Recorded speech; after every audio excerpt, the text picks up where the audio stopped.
Last semester, I stumbled over a verse of Scripture in the New Testament that shocked me. It's that verse in 2 Corinthians chapter 2 and verse 15, where it says we're supposed to smell like Jesus Christ. That took me back. I had always known that I was supposed to look like Him and act like Him and think like Him, but I didn't know that I was supposed to smell like Him. And I was amazed and I marveled at it, and I couldn't get over it. Of course, what it's talking about is being like Him. The figure, I think, that's used here is that of an offering, a sacrifice to God. And the odor, or as it's called, not the odor, but the aroma, as it's translated here, the smell of this offering to God, he says we're supposed to smell like that too. But he also says that we're supposed to smell like that consistently. Whether we're among people who are lost or whether we're among people who are saved, we're supposed to smell the same way. You go home and read that verse. Of course, some of you guys smell the same way. You're consistent in the way you smell. Whether you're on dates or lifting weights, you smell the same way. Your date has a terrible fate. You smell like leftover fishing bait, perhaps, or something like that. Tonight, it's supposed to get down to about, 5 degrees, 10? It's going to be cold tonight. Let me tell you how you can check out whether you're one of these boys like that. If tonight on your date says, let's roll the windows down. Or better yet, she says, let's put the top back. You'll know your right guard has let you down. In the Reader's Digest article, it's been some years ago now, there was an article there that was talking about the same thing that I'm talking about. It was talking about living your life. And what Christ was talking about, or Paul in the 2 Corinthian letter was talking about, the way you live. That it ought to be consistent. That it ought not to be one blown here and there and yonder just by chance. That it ought to exhibit and possess a consistency. This article in the Reader's Digest told about the man who went down to the newsstand every day to get a newspaper, and had for some years. And on this particular occasion, a friend of his accompanied him, and they went down to the newsstand, and they walked up, and the man was sitting in there, didn't look at them, and the man stood there and cleared his throat, and the man said, "What do you want?" He said, "A daily newspaper, please." And he shoved him one out, and the man gave him a dime, and he grabbed the dime, put it in his pocket, and just grunted. Didn't say thank you or anything. Well, this observer was standing there dumbfounded. They went on back up the street, and he said, "Does that man act like that every time you buy a paper?" Says he has for the last 10 years. Every day? Every day. He said, "Well, man, and you act like that to him?" He said, "Yeah." And then he made this very beautiful, wise observation. He said, "I'm not going to let that man determine how I act." Ooh, I thought that's good. That's wise. And yet, most of us don't live like that. Most of us live our lives letting other people determine how we act. It's a shame, but we do. Instead of charting us a consistent, positive course of action where we can be depended on today and tomorrow and the next day, we don't do like that.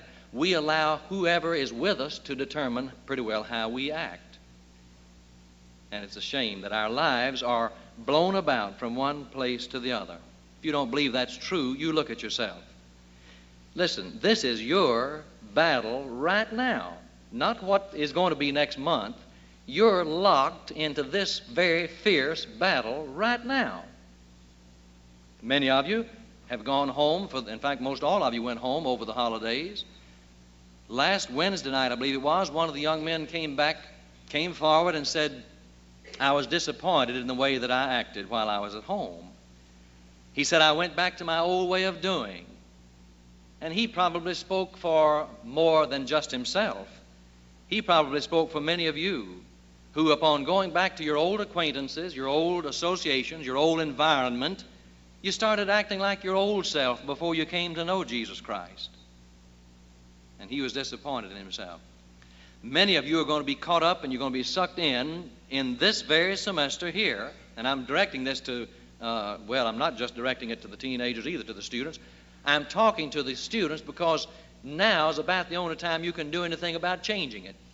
Those of us who are as old as I am and the rest of these resident members, if you've lived this life of reaction all of your life, it's awfully, awfully difficult to do anything about it. But you're going to be sucked in this very semester, and you're going to be fighting this thing tooth and toenail this very semester unless you do something about it. I want to ask you a question. Are you going to spend this next few months acting or reacting? And when I say acting, I don't mean putting on. When I use the word acting today, I mean that you are consistently conducting yourself in a predetermined manner based upon inner convictions. That's what I mean by acting today. By reacting, I mean that it just, whoever's with you, that's the way you're going to be. If it's some hellcat, you're going to live like that. If it's some angel, you're going to try to live like that. Which are you going to do? Let me ask you another question. What has been the way you've acted ordinarily up to this point? How have you ordinarily acted in the last few months and years? Have you lived your life and a life of action on positive, determined conviction, or has it been this life of reaction? Now think about it. And then listen to this statement. That is precisely the way you'll live this semester or this month or this day unless you make a very determined effort that you're going to be different. Now I want to say one other thing before we get into the lesson. If you were to die and go before the judgment bar of God right now, would your life have been characterized more by reacting or by acting? Now, unless you make a definite, specific change sometime between now and the judgment, then you're going to stand there in that same condition.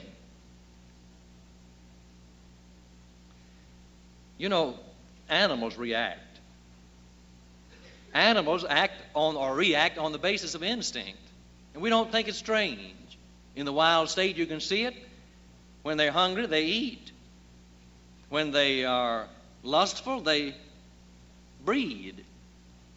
When they're angry, they fight. When one of them bares his teeth at the other bares his teeth at him. Did you know that the hair on the back of a dog's neck is connected to the hair on the back of the other dog's neck? You didn't know that, did you? It's connected by instinct.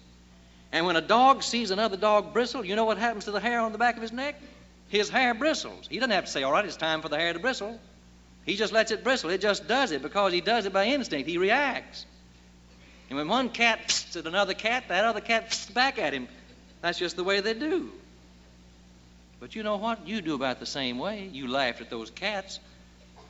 You cats aren't much different, and neither am I, unless you make it so. When you're driving down the highway at night, and somebody shines their bright lights in your face, you give him due Christian consideration. You go, and you let him know that, I know, dummy, your lights are on in my face. You give him about 1/2 of a split second, and then you know what you do to him? You just drill him. All 4 beams, right at him. Sure. I used to have a friend that I grew up with. He had a car. I never did have a car when I was that age. But he had a car, and he also had this mania. He always wanted to be a teacher. I've heard him say many a time when we were out on the road, I'll teach you, and there he... But he not only wanted to be a teacher, he facilitated this thing. He mounted him 2 spotlights, one on one side of his car and one on the other. These didn't have this, they were anchored. They were locked in. You know what the degree of lock was? It was about 50 or 60 yards down the road, and they focused at a point down there, at that specific point, and we'd go out cruising at night, whenever he'd be driving. Here we'd go. And he'd give the fellow in the car coming toward him just about that long to dim his lights. And if he didn't dim them, he'd say, okay, and he'd start the countdown, 10, 9, and he had them both wired to one switch. And when the fellow got right there at the point of the road where, where they met, he'd flip that switch and the man would just go berserk, It was a shame. People went around with these spots in front of their eyes all because of this boy. but he was reacting. So much of our reacting is really, it's jumping to false conclusions.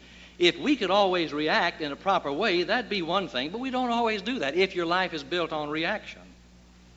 There was a man talking about lights and all. There was a fellow driving north, and he met a fellow coming south. The man coming south was engaged, or he was employed with a transport company. They transported these new cars from up at Detroit. And you know how they stack them on there enough just every which way, and there's one usually right up over the cab of the truck. And he was flying down the road in this big carrier, and his lights went out on the truck. And being an inventive sort of fellow, he just stopped the truck, went up on the top of that car, and turned the lights on in that car above him. Here they were, barreling down the highway.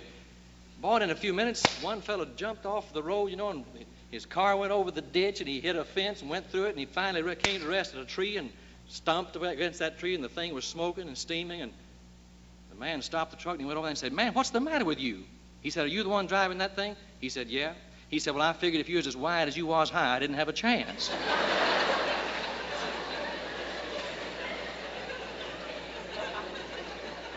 Well, you see, that was a natural reaction. But you're not going to make it doing what comes naturally, and you're not going to make it with these reactions like that. And yet, most of us spend much of our time reacting. What about in your home? You react to your mothers and fathers. You react to your brothers and sisters. And much of your life you spend up a tree because of the fact that you're reacting to somebody in your home. And you stay disgruntled, you stay unhappy, simply because of the fact that your life is based on reaction to other people. In society, it's like that. So much of society's conduct is based upon this real familiar statement. Everybody's doing it, Well, Mama, everybody else is doing it. Why can't I do it? And so you live your life because everybody else is doing it. And you find yourself reacting to outside pressures. In your job, you men, do you lie because, well, everybody else lies? Do you steal from your employer? Well, everybody else steals. Do you pilfer time? Oh, everybody else is lazy. And we find our lives then being directed by other people and what they're doing. In school, you sometimes find yourself doing that. You kids coming to school, you know where you've been? You've been in an environment that's very different perhaps from this environment. You may cheat here, but it won't be because everybody else here is cheating. You know what it will probably reflect? It will reflect that you've come out of an environment where everybody else cheated. And if you want to see how hard it is by the time you're 40 to get out of the rut of reacting, just notice how hard it is for you to stop cheating after having cheated maybe for 5 or 6 years in school yourself. And you may go on here cheating. And if you don't, it'll be because of the fact that you've decided, I'm going to quit. I'm not going to let other people determine how I act. And you may find yourself engaged in sex. You may find yourself engaged, by engaged in sex, I mean illicit sex. You are sex. But what I'm talking about, you may find yourself using it in a way that God didn't intend to. Well, everybody else does. Well, is that going to determine why you do? You can just name it, whether it's cheating or your filthy locker room talk. You men, are you going to go on living like that? Are you going to be like that because other people around you are talking like that? Or are you going to be something because you know you ought to be that? In your dating, I want to ask you boys a question. In your dating, do your morals depend upon the morals of the girl that you're dating?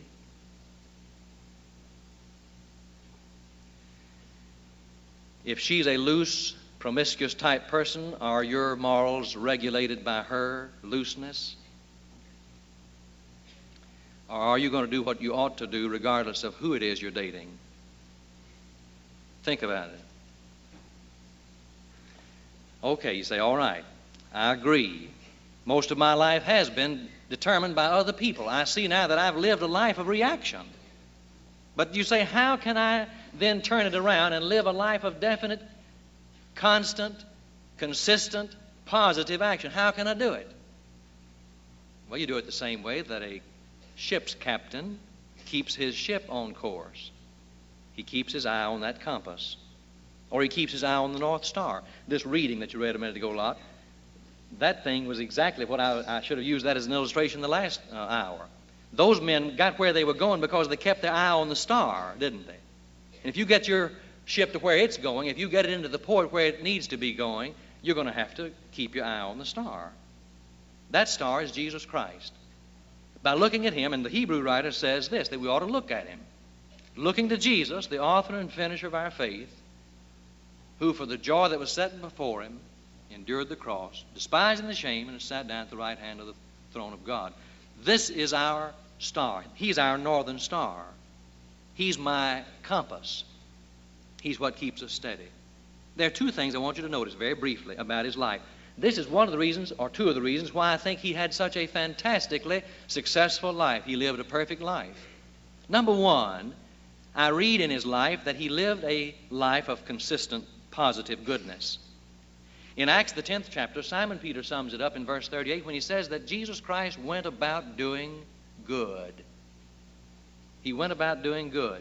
Well, you say, that's not any great revelation. I've known that. I know that. But what I want you to see is that it was a positive commitment to be good. Neutrality is not enough.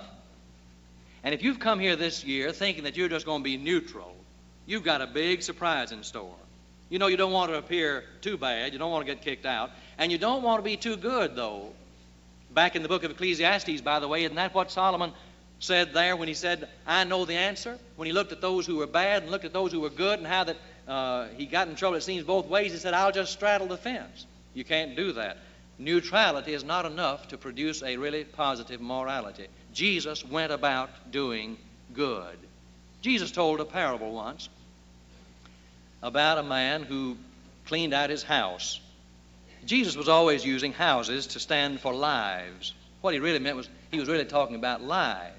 But back in Matthew 7, he used a house there, but he meant life. He said if a man builds his house upon a rock, the rains will descend, the floods will come, and the winds will blow and beat on that house, but it'll stand. Well, he was talking not about houses. He was talking about lives. Well, here he is again in Matthew 11, and he uses this same figure again to talk about lives. He said a man cleaned out his house. There was an evil spirit in it, and he cleaned it out. And he dressed it all up. He repainted it. He garnished it. He fixed it. He put new furniture in. He put curtains up, and he put rugs down. He got the whole thing cleaned up. But one word stands out like a sore thumb. He says he left it empty.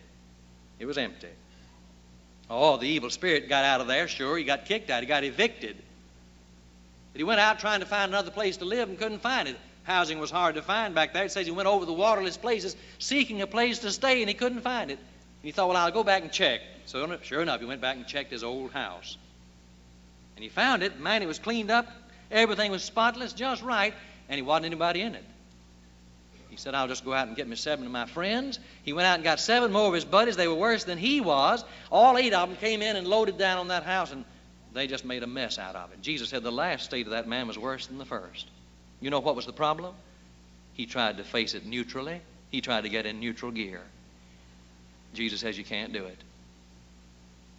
How many of you are trying?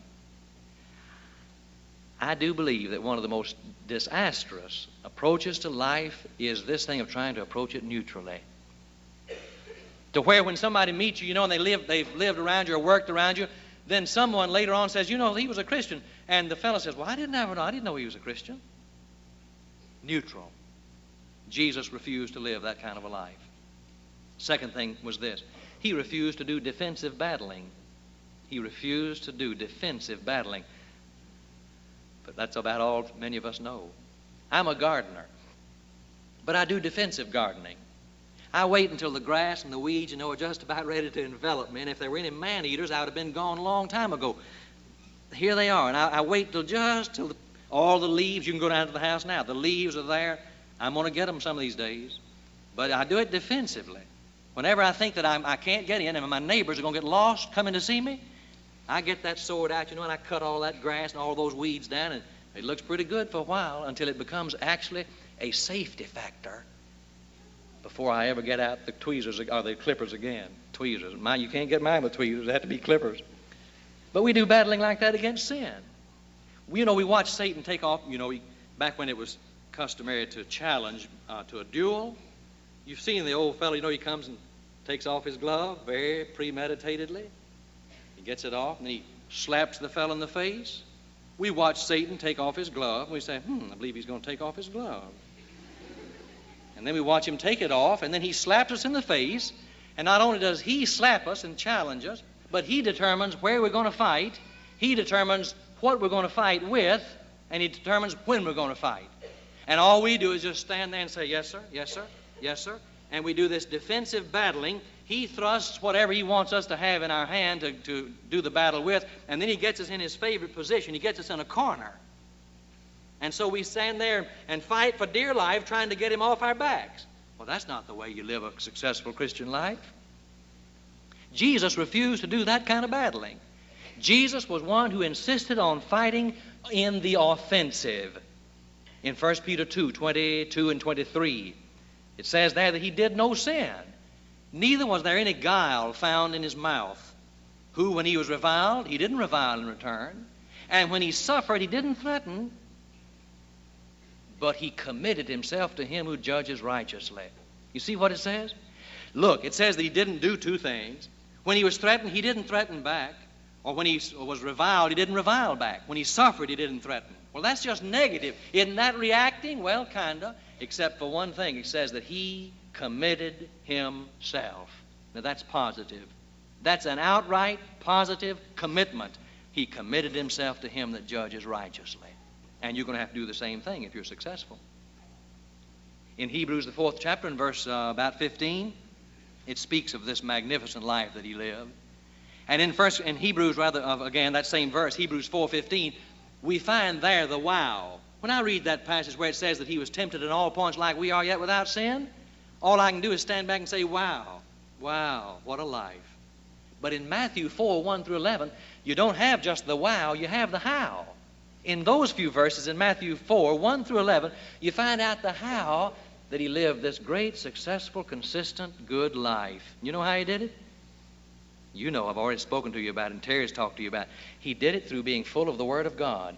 He pulled 3 swords out, and they were the same sword. Each time, it is written, it is written, it is written. 3 times He mentions His Father. You shall not live by bread alone, but by every word that proceeds out of the mouth of God. Thou shalt not tempt the Lord thy God. Thou shalt worship the Lord thy God. 3 times. He lived out of the Word of God. Jesus was the living incarnation of Psalms 119 and verse 11. I have stored up thy word in my heart that I might not sin. Jesus was the personification of that. Listen, young people, this is what your quiet times are for. I wish I could ask you to raise your hand. How many of you, I won't, but how many of you are getting down to your quiet times? Terry spoke on it last Sunday night. Your quiet times are those things that cause you to see your star. That's when you check your compass, your quiet times. And anybody that doesn't get away from the hush or the hubbub and the rush of the daily activities, any Christian that does not take a time out to get aside and to get away with his Bible and with his God, that person will end up doing defensive battling, and you'll never make it. Jesus Christ lived a life of positive action, and He refused to do defensive battling. I can't imagine Him ever being just, not ever doing anything. He was always doing something good. Now, I don't mean that He was always rushing around like at a 45-degree angle. He wasn't. But I can't imagine Him just being idle. He was always doing something good for somebody. And I can't ever imagine Him with his back against the wall in a corner. He always determined where He was going to fight and with what He was going to fight. He knew where He was going. Now, such a life as this requires 3 things. It requires identity, it requires direction, and it requires motivation. Jesus had all 3 of them. I searched all week, or not all week either, but all the time I was preparing this lesson, I searched and searched and searched through the Gospels trying to find a passage that would give me these things in the life of Jesus Christ. And everywhere I went, every passage gave them to me. For example, this thing of identity. He knew who He was. You know why He knew that? Because He knew whose He was. That's the only reason why He knew who He was. He knew whose He was. And let me tell you, until you find out whose you are, you don't know who you are. Oh, you may say, I'm Joe Brown. But who are you though? I'm Joe Brown. Yeah, but who are you? You're not anybody if all you are is yourself in relation to yourself. That's not anybody. You can't find a location on a map by just one point. You've got to have at least 3 points of identification to know where you are. Whose are you? That's what's important. Jesus knew whose he was. But not only that, he knew where he was going. I found a verse in John the 18th chapter, no, the 17th chapter, no, 16th chapter, in John 16:28, and I finally decided, well, I'll just take this one because in the same paragraph, or the next few verses, it mentions all three of these. This particular verse is John 16:28, when he simply says, I came from the Father. He knew who he was. He knew whose he was. He knew his origin. He knew his identity. I have come from the Father. That same verse says, and I am going to the Father. He knew his direction. He knew his purpose. He knew where he was going. In another passage, he said, not my will, but thine be done. That was his purpose. He said, my meat is to do the will of him that sent me. That was his purpose. That was his direction. And then on down in this same 16th chapter, he was talking, and after he had made this statement, I have come from the Father, and I'm going back to the Father, then his disciples made they were very shallow here. They thought they were being sincere. They said, the word A-H here is used. Now you're speaking plainly, not in any figure. Now we know that you know all things and need none to question you. By this we believe that you came from God. Jesus said, do you really now believe? He said, I tell you, this very night, every one of you is going to be scattered and you're going to go to your own home and you're going to leave me alone. They were going to react, you see, to the Roman army, to the forces of Jerusalem. They were still reacting. They said, now we know that you're the Son of God. Jesus said, do you really? He said, why, this very night you're going to be scattered to your own homes and you're going to leave me by myself. But he makes this statement, but I'm not alone. The Father is with me. He had these three things going for him. It's stated much simpler in John the 13th chapter in verse 3. When it says there, knowing that all things had been delivered into his hand, that's the power, and knowing that he had come from God, that's his identity, and that he was going back to God, that's his destiny or his direction, he made these observations and did these things toward his disciples. You're not ever going to make it, young people, just doing what comes naturally, because there are too many natural things in you that have been twisted. You're not ever going to make it as long as you're around other Christian people. You're going to be all right. What if Jesus had seen, when he saw these men, said, you're going to be scattered from me, and he wasn't going to have one of them around him, his Christian band of men? What if he had said, how am I going to make it? I don't know what I'm going to do. You all are leaving me? Please don't leave me. I can't stand it. Oh, that's not the way he was. And yet, you know what so many of you are thinking? You're going to graduate in May? You're going to go back away from this environment here. What are you going to do? How am I going to make it? Well, you make it the same way Jesus did when he said, I'm not alone. My Father's with me. So these three things you're going to have. Your life of consistent goodness will depend upon your knowing whose you are and your knowing where you're going and knowing the power that it takes to get there and possessing it. Jesus had it. You can have it too. In the verse just preceding that verse that talks about how you're supposed to smell, in the verse immediately preceding it, there's a statement there that's fantastically beautiful and powerful. He says, but thanks be to God, who in Christ consistently leads us in triumph. Now, the word really is translated always, who always leads us in triumph. But that's what it's talking about, because the context of the thing is talking about whether you're among believers or unbelievers. He's talking about these alternating external circumstances, and you're going to have them all your life. Well, he said, let me tell you something. God in Christ consistently leads us to victory, so that you smell the same way among the lost as you do among the saved. You can do it. Paul told the Philippians in Philippians 4:13, I can do all things through him that strengthens me. And you can do it too. But you're going to have to make a decision about it. It's not going to come by somebody else making it for you. And it's not just going to come by chance. It's going to be an act of your own volition. You're going to have to decide, I'm not going to any longer let other people determine how I act. Can you do that? Let me tell you a passage in John 14:19. Listen to this beautiful statement. Jesus, just before he died now, makes this statement to these disciples. Because I live, you shall live.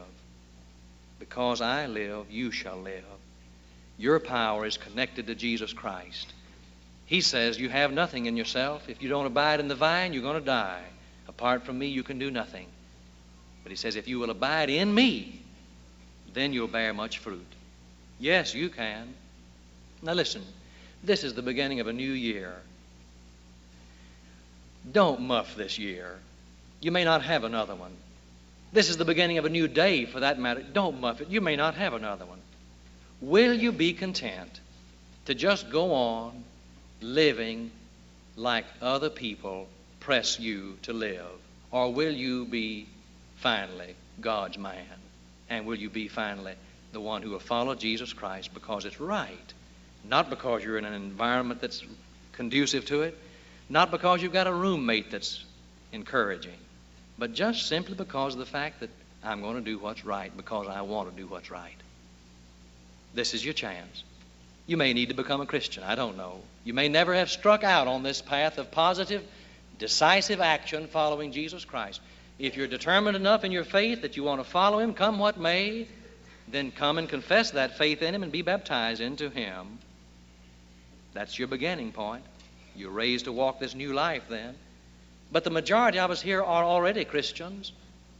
But you need to look at your star.